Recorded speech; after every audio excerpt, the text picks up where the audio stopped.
You are now listening to the Q&E Podcast. Is this what you want? Huh? Is this what you want? Well, come and get it, goddammit! What's up, everybody? You're listening to the Q&E Podcast, and you're here with your boy Q Hicks right now. And I got Edgar on the other line. Edgar, tell the people what's good. What's up, everybody? Welcome to another episode of the Q&E Podcast. Today, we are reviewing Power Book 3, Raising Kanan, Episode 5. This episode was titled Choose Your Battles. And boy, a lot of shit unfolded in this episode. I was all just the about to say that. turns, boy. Hey, the last 30 minutes was fire, bro. Everything unfolded so crazy. I'm just mad we got to wait 2 weeks for Episode 6. That's pissing me off. I seen that. I'm glad we got our question answered with what the fuck is going on with Officer Howard. Like, we was asking last week, is this nigga gonna die? Like, why they told us this nigga had, you know what I'm saying, the illness or whatever. And then to find out that this nigga could possibly be, or most likely is Kanan's daddy, is crazy as fuck. And that could possibly be like the connection for him to survive and shit. And yeah, and survive from the disease or whatever. So that shit crazy. It was a lot of plot points pushed forward in this episode, bro. Because you had Rock teaching Kanan about, you know, cooking dope or whatever. You had Juke and the white girl split, and you had Scrap flipping. That's the one I really wasn't expecting. I thought Kanan was on some bullshit when he was running up on Scrap, because we all expected it was Davina. But I was like, damn, was it really Scrap the whole time that told this nigga told Nick about the spot? Like, how the fuck he got entangled with that? No, I feel like they were both right. I feel like Scrap was right in the sense of, I didn't do that shit. Like, I'm not the one who ratted your mom out. Like, I'm one of her most loyal soldiers, and everybody know that. But at the same time, Kanan was right about the fact that he been upset that I'm kind of passing him as far as like running shit. Is like, oh, your son getting in the game this early. Not only is he getting in the game this early, but you finna let him start calling shots and like running shit, and you basically grooming him to be the next head nigga when I low-key was supposed to be that next person after you, Marv, and Lou was done with y'all reign and everything. So they were both kind of right, but it was just that one little moment that Scrap needed to say, oh yeah, I've been waiting for this shit, because you heard him when him and Kanan was getting ready to fight. I've been waiting for this shit. So I'm like, yeah, he had that blood boiling, boy. That's all he needed to say. All right, fuck it, I'm going to the other side. Bruh, the funniest part of this episode is when Dan Rock pulled up on that nigga Scrap. All she had to do was pull up on that nigga, and he was singing like a canary, my nigga. That nigga was like, me and Kanan, Kanan started that shit. Oh no, that wasn't me. I'm like, damn, my nigga, she didn't ask you a question. But that just show you how much power Rock has in the streets, my nigga. You scared she gonna do anything, you know, capable of anything at that moment, bro. So that shit was crazy. Yeah, this episode was filled with a lot, bro. Honestly, this is my favorite episode right now. Episode 4 did very well last week, because I said episode 3 felt like a filler. 4 was great, and this episode was even better. So they got us kind of on a hiatus right now for the next 2 weeks, just waiting for more. But we already went over some of the biggest points. Howard, we find out, could possibly be Kanan's dad. We see Scrap switch. Jukebox finally gets her opportunity to be in the studio and start recording music. So she's hitting a lot of high and low points. She's getting to live out her dream, but she also loses her dream girl. So it didn't turn out the way we thought, where she would physically get someone hurt with her girlfriend. Oh, this isn't over. This isn't over. You don't think it's over? No, I feel like it's over for real. I feel like the split, I feel like that's going to cause her to not even want to fuck with her no more. Who you talking about? Who not fuck with who? I feel like Juke ain't going to want to fuck with that girl no more, because it's like, yo, people ain't fucking with me, so I'm not even finna try and entertain that. Oh, no, they still going to catch each other in the street and try to kick it outside of the crib. It was just the fact that they was kicking it at the crib when you know her parents wasn't on that shit. So when you get caught by her parents, it's like, I can't chill at the crib. We can't spend as much time together. But we still going to kick it in the streets. It was just emotional because everybody found out. You know what I'm saying? The mom found out that the daughter was gay. The father didn't know what the fuck was going on. So it was so much emotion in that moment, and it was a lot to contain. But I think in a couple of a week or two, we're going to see them like actually get back together and still kick it. And I think she's still going to end up getting this girl hurt. I don't know. I feel like, because you see the mom was way more pissed than the dad was. The dad was confused. Dad just didn't know what the fuck was going on. Yeah. He didn't know what was going on. But then even when she said I was kissing her or whatever, he didn't get upset like how the mom got upset. He was still like trying to figure out like, okay, so let's talk. Let's figure out what the hell we finna do. The mom was like, no, if I see you again or if I see you near my daughter, I'm calling the police. I'm charging you with rape and everything. I'm like, yeah, Juke ain't fucking with her no more. I just think the dad isn't open-minded, and that's why he was just like, my daughter was kissing another girl. Like, something gotta be going on. Like, he just didn't want to believe that she was gay in that moment, even though she, like, the white girl was telling him. He was like, nah, I don't want to believe that shit. Nah, like, what you mean that she was kissing her? Like, he didn't want to believe that shit. But they still gonna kick it strong in the streets, but they still gonna meet up at the mall and shit like that. It's too much of a connection there to just cut off at that moment. I feel like it still could be some disconnect because we already said that it was going to come anyway with the being from two different cities shit or two different sides of the city. But this is just coming earlier than expected. But they still going to meet up in traffic. So, but I still think she's going to get this white girl hurt though. Like, because I think Juke is still involved with the family and Neek is still on their head and shit. So I still think she's going to end up getting this white girl hurt. Because I still like your prediction of getting killed in the jacket and shit. I still fuck with it. I feel like that could still happen. Maybe they don't like. I agree with you. They possibly could still see each other out, but I don't think it'll be good terms. I feel like it'll be a Juke may see her or she may see Juke and she'll try to, confront her, and try to talk to her and work things out. And I feel like Juke gonna be like, no, get the fuck from around me. Like, you ain't supposed to be around me. I'm no good for you type shit. But then that could lead to what you're saying. That's what I'm saying. They might be in the wrong place at the wrong time. Somebody might pull up and then who knows what can happen. Because the white girl. Oh, yeah, go ahead. You gonna finish with that, but I'm gonna go to my next point. Okay, yeah, because I was like, the white girl could end up pulling up on Juke at the wrong place, wrong time type shit. It's like, damn, like I ain't really want to see you, but now you're on my side of the town or some shit, and now you buy me, and now you caught up in in my day-to-day life, and you really ain't supposed to see this. You never seen this before. Like you ain't even from my side of town, so I feel that shit could definitely get hurt. But go ahead. And one of the other things with Jukebox that I noticed, her and Kanan, like they beefing right now. And I thought that was interesting because I'm like, I'm thinking Juke, the one person that Kanan would never flip on or turn sideways, whatever. But when she brought up the fact that Davina is the one that possibly could have gave up the stash house info, he went off on her ass. He like, no, it wasn't her. I don't want to hear that shit no more. I know who it was. It was Scrap. The question I had about that whole scene with Famous and Kanan and with Juke, they didn't know she was gay. Or I think Kanan knows she's gay because that was the secret I guess he was alluding to. But Famous didn't know she was gay. I felt like everybody knew she was gay. She hang around with niggas all the time. I thought everybody knew. Because I remember I told you in the first episode, I didn't know if she was gay because I seen her using her feminine side. And so I feel like it was the same way for them in that moment. They didn't know if she was for sure gay or not. But her tendencies showed you it. But they're in the moment, they didn't know either. But I think it's because they probably still don't know. Well, Famous and maybe a few other people, they don't think she's gay or they just don't know because they're still in a time where it's still very uncommon. It's not as popular as people think. So even if you are a hardcore female or whatever, like Rock, it wouldn't surprise me. It wouldn't have surprised me if they made Rock gay. But since they gave her a man, they gave her Symphony, I was like, okay, they went the heterosexual way. But if they turned out giving Rock a girlfriend in this show, I wouldn't have been surprised because it's like, yeah, she hardcore or whatever. I would have fucked her up because how the hell you made Kanan? No, I'm saying you could have a child and then turn gay afterwards. Obviously, you know what I'm saying. But bisexual? Yeah, bisexual. You know what I'm saying. Is that real? I don't know. But I mean, with Juke, it's easily something that you could look at and say, yeah, she tough. She with her boys all the time, but one of them boys is her cousin anyway, so it ain't like she just around regular niggas all the time. I mean, she be around with D-Wiz. She was around with D-Wiz, Famous. It just gives you the impression that she was gay. But like you said, it wasn't common to a lot of people, so it could just be like that's her type of crowd.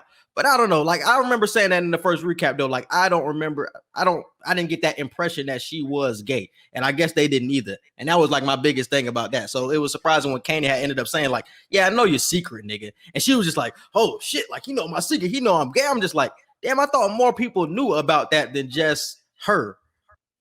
Plus, I thought it was weird that Kanan was supposed to punch Famous in the mouth for this shit. He was talking Facts. about, I was supposed to be your first, you out here fucking other niggas and shit. I'm like, whoa. Like, Hey, bro was talking spicy, bro. I was just like, wow, didn't they let that nigga get away with a lot of shit? She should have punched that nigga in the mouth. That's one of them should have punched him in his shit. I'm like, Yeah. whoa, you talking real reckless right now. Like, that's not my cousin, and I'm not standing right here. I'm like, whoa, you plotting the fuck on my cousin, like that's normal. Like, And then they threatened him. They was like, hey, like, you know what I'm saying? Like, that's my cousin, like, chill out. And he was still like, I don't give a fuck. That's bullshit. He said that's bullshit. You know I'm supposed to be in the first one. I'm like, this nigga famous, a reckless ass nigga, dog. Wild, boy. Or a reckless ass nigga, dog. But I thought it was cool that they showed that little beef between Juke and Kanan, because Kanan been stepping to niggas lately for real. Juke told his ass quick, I'm not scared of your ass. I don't know why you stepping to me like that. I don't care what secrets you know. I know shit too that you don't know. And I feel like Juke know way more shit than Kanan do. And I feel like if she end up start like revealing shit, because she's still gonna be the one to end up telling Kanan, I seen D Wiz with Uncle Lou that night. You know what I'm saying? I don't know what she waiting on. I don't know why she hasn't said anything to him about it yet. But she gonna say that because she don't want to snitch on her. She don't want to snitch on Lou, especially when Lou got all of this shit going for her with the music. Why am I snitching on this nigga? So I was like, yeah, let's keep that under wraps until that nigga Uncle Lou fucked me over or something. Kanan want to know some deep dark shit. You know what I'm saying? Let me keep that under wraps.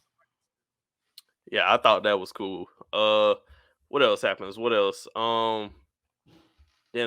Oh, I thought it was cool how Rock was teaching Kanan how to cook. And I thought it was cool for the sense of, I feel like she knows, like, she ain't finna be in this game that much longer, whether she end up dying or she end up trying to get out or whatever. I thought it was cool that she finally just taught him how to do it, because I feel like she knows, okay, I'd rather teach him than he going out there trying to learn on his own, you know, and get fucked up. And that's what I thought it was. Wrong people. And that's what I thought it was, more so than I'm not going to be in the game long. I feel like she's going to be in the game long, but she didn't want him to learn it from somebody else, because that can lead him either even further down the bad road. She wants to still have control of him at the same time. So if anybody going to teach you, it's going to be me. If you're going to be a part of any gang, nigga, it's going to be about mine. Like, nigga, you're going to be a part of my organization. I'm not going to let you drift off into somebody else's hands. You know what I'm saying? So he's just trying to keep everything controlled. So I understand the way she did it, because he was getting too hungry for shit. Like, he was hungry for information. It's just like, this nigga gonna learn somehow. Let me teach this nigga the right way. So it made sense. And what did you think about Marv and Lou fighting? Do you feel like that beef gonna stir up even more, or you feel like it was just brothers being brothers? I was about to say that was friendly beef, because you see they got back in the car together, like everything was cool. Like, that's friendly beef, my nigga. That really was, because you know what I'm saying, it's pent up aggression. They both following their sister. They both in similar roles, but one is not satisfied with the role and another one is cool with the shit. So you just see the disconnect between the two. So that's obviously going to happen, but them niggas cool with each other, dog. I don't see nothing happen between them two. Because you see Marv learn by the end of the episode, like, he learned to just play his role and just do his part. If you play a role and do your part, you'll succeed a lot more and you'll get trusted with more. And you'll be respected more once you start elevating, because that was his one problem. And Rock told him that you just don't know how to shut the fuck up sometimes. Like, just shut the fuck up, do what you're supposed to do, and then you can have the leisure of doing whatever you want more easily. Mm-hmm. And I found it interesting in the beginning of the episode when they were talking about Kanan. It was all three of them. It was Lou, it was Marv, and it was Rock. And they was talking about how Kanan didn't snitch on Marv. And they was like, yeah, that boy got a lot of heart. And his mom was like, yeah, he got too much heart. I feel like that's going to be something that is played or played upon, like, in the future episode. That nigga got too much heart. Like, he'll do too much, or he'll go over the hill to try to protect his own, and that can end up getting him fucked up in some kind of way. That's why I feel like that too much heart thing is going to come into play. I feel like that was very important. It came into play when he confronted Scrap this episode. He That did too. that on his own. That Because too. Scrap told him, he was like, if Rock wanted to touch me, I'd have been dead by now. So the fact that you coming, I know you coming at me on your own strength. I know he ain't got shit to do with your mama. I'm like, yeah, he don't care. He going on his own rules at this point. Yeah, bro, that's crazy. And I don't even know if that was heart more so than just trying to get back, because he just had a sneaky suspicion of it. So I don't know if I would categorize that as heart, but yeah, that nigga definitely on his own time though when it comes to that type of shit. Like, he really ain't listening to nobody. I feel like that was heart, because it's like, hey, you trying to handle some shit for your mama without her knowing, and you doing it dolo. Was that for his mom or was that for him? He the one who had the gun pointed at him. I feel like it was for both. Mm. I feel like it was for both. It could have been Hart, and it could have been, hey, I'm getting you back just off of the strength of me. You ain't got shit to do with nobody else. But speaking more on Kanan, we see him and Symphony are getting more cool. You know, him and Kanan, they exchange information after one of their classes, and he lets them know, look, I like your class. I think it's cool that you talking to my mom. You ain't giving me no bad signs. So Kanan actually giving Symphony a chance. And I like the scene with Rock, and she's actually trying to get into the apartment so she can make like the escape room type deal, so the police won't find out which apartment the stash is in, shit like that. I said Rock is a genius. I think she got the idea from Symphony because she realizes that the street shit and the corner boy shit ain't gonna last for long, and they have to change the shit up. Just like everything that goes on with Urban Planet, shit doesn't stay the same for long. You have to stay ahead of the game, and that's how she's thinking. You have to stay ahead of the game with shit. So I have to get in these apartments so I can look at everybody, see what everybody is doing, but we still making more money than these niggas, and I can keep an eye on them at the same time, and I can be protected because I'm getting the apartment below me. So I think she's getting that mentality, and she's learning from Symphony, like that mentality to look forward in things. I think that comes from urban planning, and that's something she wants Kanan to be taught as well, and that's why she got him in this class. That's why I thought getting him in this class was so important last episode, because obviously we knew the Symphony and the Kanan relationship was going to grow, but actually the urban planning aspect was going to be important as well, and that was one big reason with Rock in this episode. Yeah, I love the lesson he was teaching them too about how they made the Brooklyn Bridge so middle class white people. I wrote that shit. You wrote it down. You can get more into it. Nah, he was just saying like the racism built the city because they made the bridge so that the whites wouldn't have to go through the hood to get to the airports and shit like that. And that shit is so informative. That's why I fuck with Symphony, because he put me on game like I never thought of that in my life. So that was some crazy shit, bro. I would have never thought of that shit. Me neither, man. Sadly, they always. But that's what they do. That's what they do with a lot of shit, bro. Like if it's like a popular diner, they usually make a highway so you ain't got to go past that diner, and those communities lose a lot of business because of that shit as well. And that's why they become so run down and it's so poverty driven, because no money is going through it anymore, because it's just a straight interstate, straight highways above it. So that's why you see small towns. That's why you see hoods. That's why you mostly only see white people, like they said, at the gas station, because they're not trying to actually spend money in the stores in those communities because of these highways. Like those are big killers in the community as well. So yeah, great point. Definitely. How do you feel about Famous's sister? Do you feel like she's still, doing Lou dirty, or you feel like she actually turning a new leaf in your eyes? I'm still kind of in the middle on her, dog, because it's the fact she showed her loyalty this episode. I feel like she showed her loyalty. I think she was on the good side of both of the characters of what's my boy name? Puerto Rican dude. Start with a C. Crown.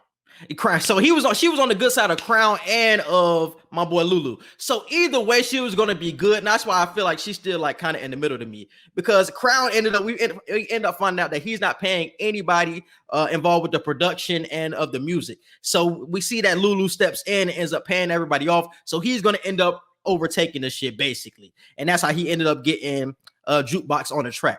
But I feel like either way, she was going to be good, and this is why I say like she wanted Lou to do the business regardless, because if it even fucked up with Crown, she had a fallback plan with Lou. So she was good on either side. I'm still in the middle, because where is your true intentions? Is your true intentions just to get Famous on, or do you fuck with me for me? I still haven't seen that come to the light. It's just all been about Famous at this point.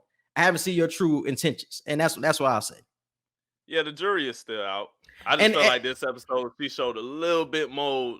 She leaned a little bit more to Lou than she did to Crown. So that's why. Because Crown was on. It's more so because Crown was on his ass. Like nigga ain't had no money. It's like, oh, let me slide over to Lou. Lou, you got the money. Like, what you gonna do, Lou? So I feel like it was more so of that. But I would have loved to see a situation where she was put in a position where, hey, like, are you gonna sleep with Crown to get put on, or are you gonna just end up saying no and then fucking with Lou? I would have liked to see her get put in that type of position. We just seen her like kind of be stuck in the middle. I want to see her like pick a side at some point, and then that's when you'll see like, oh, she really don't fuck with Lou, or oh, she fuck with Lou. We have to see that. Yeah. We have to see that though. And what else I thought? How do you feel the rent issue with the dude at the bodega store? Like, how do you feel that's gonna work? Do you feel like he gonna end up snitching because he ain't getting the amount of money he want, or he gonna try? Do you think he gonna get killed? Like, what's gonna happen to the dude? And that's what I said last week. Everybody's in the game. You can't trust anybody because he has cameras in there. He has all of the evidence that there is a stash house in my place. Even though he's getting paid off, he can still snitch on y'all and get y'all all of the years and give y'all all of the blame. And he has a witness as his wife. Like, he has everything on his side, but you just have to trust that he's not going to snitch on you. Like, I'm not accepting this trust because I see he's an asshole to begin with. So you got to knock this nigga off. If they don't knock this nigga off in time, he is going to snitch because he's asking too many questions and he's demanding too much shit. I'm glad that Rock ended up saying that shit. She was like, we shake hands when we negotiate, but when we renegotiate, nigga, we got to throw hands. I'm like, yeah, so that nigga was good. That nigga asking a little too many questions and demanding too much shit for that little ass closet in the back for his stash house. Nigga acting like this a whole ass room that we asking for. Nigga, this a closet. Nigga, chill your ass out. That's why I'm glad they finna move out anyway. And I feel like it's a backup stash house. It's not even the main stash house. It's like this the shit that we need, like, if we need to re-up, like, within the next 20, 30 minutes. If we need to re-up, we'll go all the way to the apartment complex, further out of the city. But if we need to, like, re-up at this moment, we'll go to your store, get a little bit of stash that we got there. So kind of fuck down. It's a backup for a backup. That's what I'm saying. Because I think he thinks it's the whole thing right there. So he thinks he has so much leverage because all of your shit is there. So if you get in trouble, they take all of your shit. But it's like, nah, if they take this little shit, I still got all of my stash at both of these apartments because now they got 2 apartments too in that same complex. So like, bro, you don't got shit in there, bro. If you snitch on us, ain't gonna be shit in there. They take that, we go to jail for a couple months, and we back out on the street. Like, it ain't too much you can really get on us. But he gonna have to die, man. I don't fuck with that nigga anyway, bro. He get on my nerves. Exactly. And about the Kanan being Howard's son, I feel like that was the biggest plot point of this episode. Did you think it was? Well, I don't know how to word that question, but what did you think when you heard Howard like confront Rock about the situation? Because I knew they had history based off of the fact that he's cool with Nick and he's cool with Rock. But I'm thinking he cool with Rock just because, hey, maybe they go back in the day, like maybe he was in the drug game and they was just cool. Like, no, they was fucking, like they was in a relationship. I think I said it in the first recap. I was like, did they have a relationship in the past? I didn't know Kanan was his son. I didn't know they was going to take it that far, but I thought they had some type of sexual relationship. But I knew something was going on when my boy was looking up on the computer and he had asked my boy age. He had asked Kanan age when he had walked into the police department. He was like, what's your age? Oh, damn, you only 15? I thought you were older. I was like, don't tell me they finna go down this road, my nigga. But I was like, it connects a lot of dots if they do go down this road because we were asking so many questions about Howard and what the fuck is gonna go down with his situation. But we all see that Howard's gonna connect because his blood donor is going to be Kanan. It's going to be a connection. That's how he survives. So it makes sense that Kanan is his son for that plot point because that would have been a plot hole if they didn't close that up. But only thing I'm wondering is, like, did he never question it before? Because like he said, when he confronted Rock, he was like, DEFCON got locked up and he was gone in 1974. Kanan was born in 1975. So you mean to tell me this whole time you didn't have any suspicion about that? He did. In the last scene, he asked. He said, when I walked up to you, when I seen Kanan as a baby, I asked you how old he was. Yeah. You lied to me and told me one age, but even then, I still would have been questioning it because if you fucking with me and you fucking with this dude and you have a baby around a similar time frame, I'm gonna ask that question repeatedly until you prove to me that it ain't mine. Yeah, and I think that was his mindset because he was like, man, she would have told me something if it was my baby because my boy was in jail this whole time. Who are you hiding from? Like, are you hiding from me? The father of the kid, or are you trying to hide from the person that is in jail? Do you not want him to find out that somebody else is the father because you feel like somebody could end up hurting you or something like that? Like what? I feel like that's what it was. Yeah, why did you keep the secret? Because I don't think she was fearful of telling Howard, like she says. She was fearful of what DEFCON was going to do if he found out that Kanan was not his son. That was the problem, and that's why she did not tell him, and that's why she told this nigga Howard a different age. Yeah, he was going off of DEFCON was going off. That's why I'm like, bro, you lied to me about my kid. Like, that's a big fucking deal, my nigga. And she wouldn't have, and even if he didn't kill her, she wasn't going to inherit, the throne to be in charge and all that. That's all that what shit I'm was gonna go out the saying. window. And that's how she got it, because she only got this job, this kingpin type of job recently. I think she only had it for a year. They ended up saying in the show. So this was recent. Like, she didn't end up having this shit when the DEFCON ended up leaving. So it makes a lot of sense that they go that route of she didn't want to tell because of him and what he could have done, or she couldn't have moved up the ladder as quickly as she did. And the last topic, really, what do you feel like Scrappy is going to do for Neek? Well, we can go into predictions with that. Like, what are your predictions for next episode with Scrappy? Do you feel like Jukebox and her girlfriend, do you feel like the next episode they're going to have a confrontation? Like, what do you see happening next episode? I think it's going to be a couple episodes before we see, like, I think we can see them together, but until we see them, like, the white girl get hurt, because I still think she is going to get hurt. That's probably episode 7 type shit. She get hurt because she in the wrong place at the wrong time. She looking for Juke type shit. But I do think they see each other, and it's awkward. It's like an awkward feeling, because it's like, damn, like, we still had that connection, but damn, I know how your parents feel type shit. It's going to be an awkward feeling. The thing about Scrap, and I feel like that was another very interesting point of this shit, because is he going to be an inside man, and is he going to be working as a mole for Neek? I think that's the role that he will be playing for Neek moving forward. So I think he's still going to be working for Rock, but undercover type shit. So he's still going to be like, oh, I know what a stash is. Like, I know where you can hit. I know how you can drop a dime on Rock. That's going to be the type of play for Neek, and that's how he gets on the inside and know how she's moving. So Neek could end up doing the same type of shit that Rock is doing. Neek could end up moving into an apartment complex and having the same type of mentality that Rock does. Like, oh, let's get off these corners because the corners is hot. Let's get in these apartments because that's what Rock doing, and Rock got a smart mind. Let's do what she does. So that him being a mole is going to be very beneficial to what Neek is doing. Yeah, because I feel the same way you do. I don't think it's going to be to necessarily steal her shit, but it's going to be to be a few steps ahead of the shit that she's doing. You got 2 apartment complexes. Well, not complexes, but you got 2 apartments. I'm going to get a whole complex. I feel like Neek might do some shit like that. So I agree. He's going to have Scrap as a mole to figure out how to do shit bigger and better than what Rock is doing, because I feel like it's going to be too simple for him to just have Scrap in there just to hit her shit and take her shit. I feel like that's because you already did that too. You already did that. You already hit her shit. Like, and you know what I'm saying? So you already got her product, but it's like to be a step ahead of her, she gonna be like, how the fuck? Like, I thought we were gonna, because she said earlier that she was gonna look down and end up seeing Neek's boys on the corner. And then when she don't see Neek boys on the corner, she gonna be like, where the fuck they at? She gonna start questioning like where Neek at, and then she gonna find out. Damn, Neek got an apartment too. How the fuck he got an apartment? How he ahead of the game like that? I know his mind don't work like that. You know what I'm saying? Because like I said, I think she got that idea from Symphony. And she gonna be like, Definitely. I know this nigga mind don't work like that to be up in the rises selling crack. So I think she gonna get an idea of something going on on my team. And what's another prediction? Shit, I don't think Howard gonna confront Kanan this soon.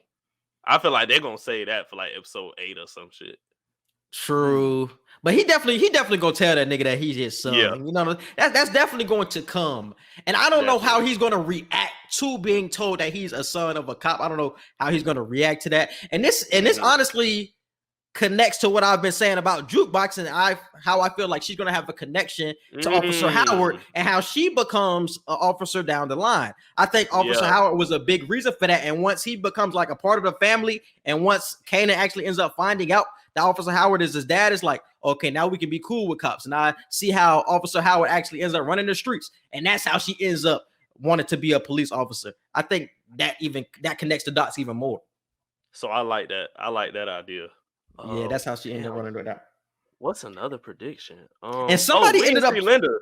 We didn't see Linda this episode, so I'm wondering what they're gonna do with that. Is the next episode gonna finally show us this dude we've been waiting on? I don't know. They didn't show Linda this episode, so I feel like they cut her out of this episode completely. And in 2 weeks, when episode 6 drop, they're gonna show her again. Yeah, I agree with you. I don't think they should show her unless she's going to be a big part of something down the line. Like if she is with this dude that we've been questioning for the whole season, okay. But if she's just gonna be around just to fuck with Marv, it's like, I feel like that's a waste of a character. That's what I'm saying. Like, you wasting my time if you're gonna be fucking with Marvin. We doing this back and forth because I'm not even invested in that relationship truly. Like, let's keep on moving on with the story. Push Linda off to the side, unless she is gonna come with this man who is high power. You know what I'm saying? That's it. That's the only reason I want to see her. Yeah, Famous and his sister. I really ain't got no prediction for that. I feel like it's just gonna continue to be studio shit. Studio shit. Something is going to happen. I about to say, unless you see his sister doing some creep shit, even though Lou paying for everything and he the one in charge now. That's what I'm saying. Might do some shit? Because, like I said, that question of integrity has to come at some point of where she truly lies. So even though Lou is paying for everything, she's still gonna have that attraction to my boy Crown. Like, damn, is she gonna fall down that trap of Crown because he is putting he did put my boy on the track? You know what I'm saying? Is she gonna still have that attraction? And we're going to see that at some point, her try to get tempted by him. Is she going to fall down that? Possibly. Because Crown has the connections and Lou got the money. So which side you going for? You going with the nigga who can pay everything at a drop of a dime, or you going with the dude who can talk his way into the room that Lou may not be able to talk into? I mean, I get it, money talks, but at the end of the day, you still got to know people too. So because like last week, they were talking about that one music industry showcase or whatever that they would wanted Famous to go to. Like if Crown doesn't invite Famous is out of that showcase or whatever. So they need Crown for that. Because like you said, the connection thing. So maybe Crown, like, I don't know if I should take your brother to the music industry shit. Like, he gonna be there. They showed it in the preview.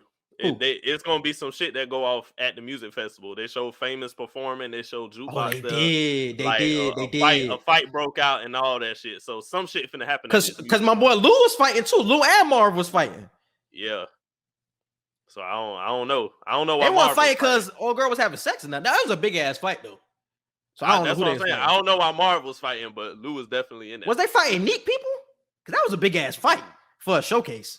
That was a big ass fight. Like, you ain't fighting like all them niggas, like multiple niggas for a female. Nah. Yeah. Y'all go. You going one-on-one for that. So I think this could be some drug type shit going on.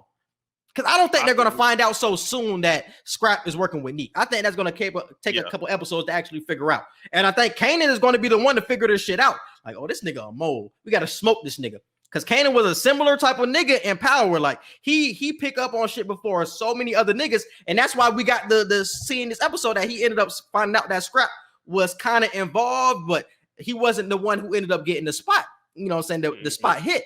But he was so smarted up on game on how Scrap was thinking. And he's already thinking like that at this moment. Like, this nigga doing some sneak shit. Like, you got to watch him closely. And he going to be the one, bro, to spot that nigga and end up getting that nigga exterminated and fucking possibly trying to go after Neek. I don't know. I don't know, man. We got a lot to look forward to. Because Neek wasn't in Power. Neek wasn't in Power. So that nigga could have been smoked too. I don't know if Kanan was the one who smoked him, but that nigga wasn't in Power. And I don't think Neek making it through the end of this show. I don't feel like he's gonna live by the end. I feel like he dying too. Yeah, because somebody ended up telling me, I didn't remember this, but somebody told me that Rock ended up making it to the original Power. She wasn't in the show, but she was mentioned in Power. Like, I think when Kanan got out of jail, he ended up saying that, I went by the crib to go see moms or some shit like that. So she was referenced in the show. She wasn't in the game or no shit like that, but she was referenced. So she does not die at all. But like I said last episode, we need major characters to die because we need to have some type of fear going forward in this season and the seasons after this. We have to have some type of fear because we know 3 of the main characters are not going to die. Juke, Kanan, and Rock. If they're making a season 2, then is anybody going to die in this first season? I think the second season is going to be more so about Jamie or Ghost and Kanan. So I think they're going to dive more into that relationship and try to get away from Rock and from the family type of deal and move forward with just them running the streets together, the connections they make with those connections, the Angie, how she played a part. They end up meeting Tasha, I feel like, and that was all in that high school. I think that would be season 2. Season 1, I think he's going to kind of break off. I still feel like something would happen. Like, he would end up finding out about D-Wiz and that his mom set the shit up. So I still feel like it would be some type of disconnect where he wouldn't want to talk to her for a long time or for a period of time and end up reconnecting with her because he gets over this shit or something like that. All right. I like all these predictions. Definitely getting spicy. Getting very spicy in the second half of the show. All right, bro. You can hit it with the social media. All right, you can follow us on Twitter at QE Podcast 1. You can follow us on Instagram at QANDE Podcast. You can follow and like our Facebook page and subscribe to our YouTube at Q&E Podcast. And our Gmail is QANDE Podcast at gmail.com. And you can subscribe to all of our social media. Subscribe to all of our podcast platforms. We're on Apple Podcasts, Google Podcasts, Spotify, and iHeartRadio. Subscribe to our YouTube Q&E Podcast, and subscribe to my YouTube. Just type in Quincy Hicks into the search bar and definitely subscribe. We appreciate you guys for listening, and we out. Peace.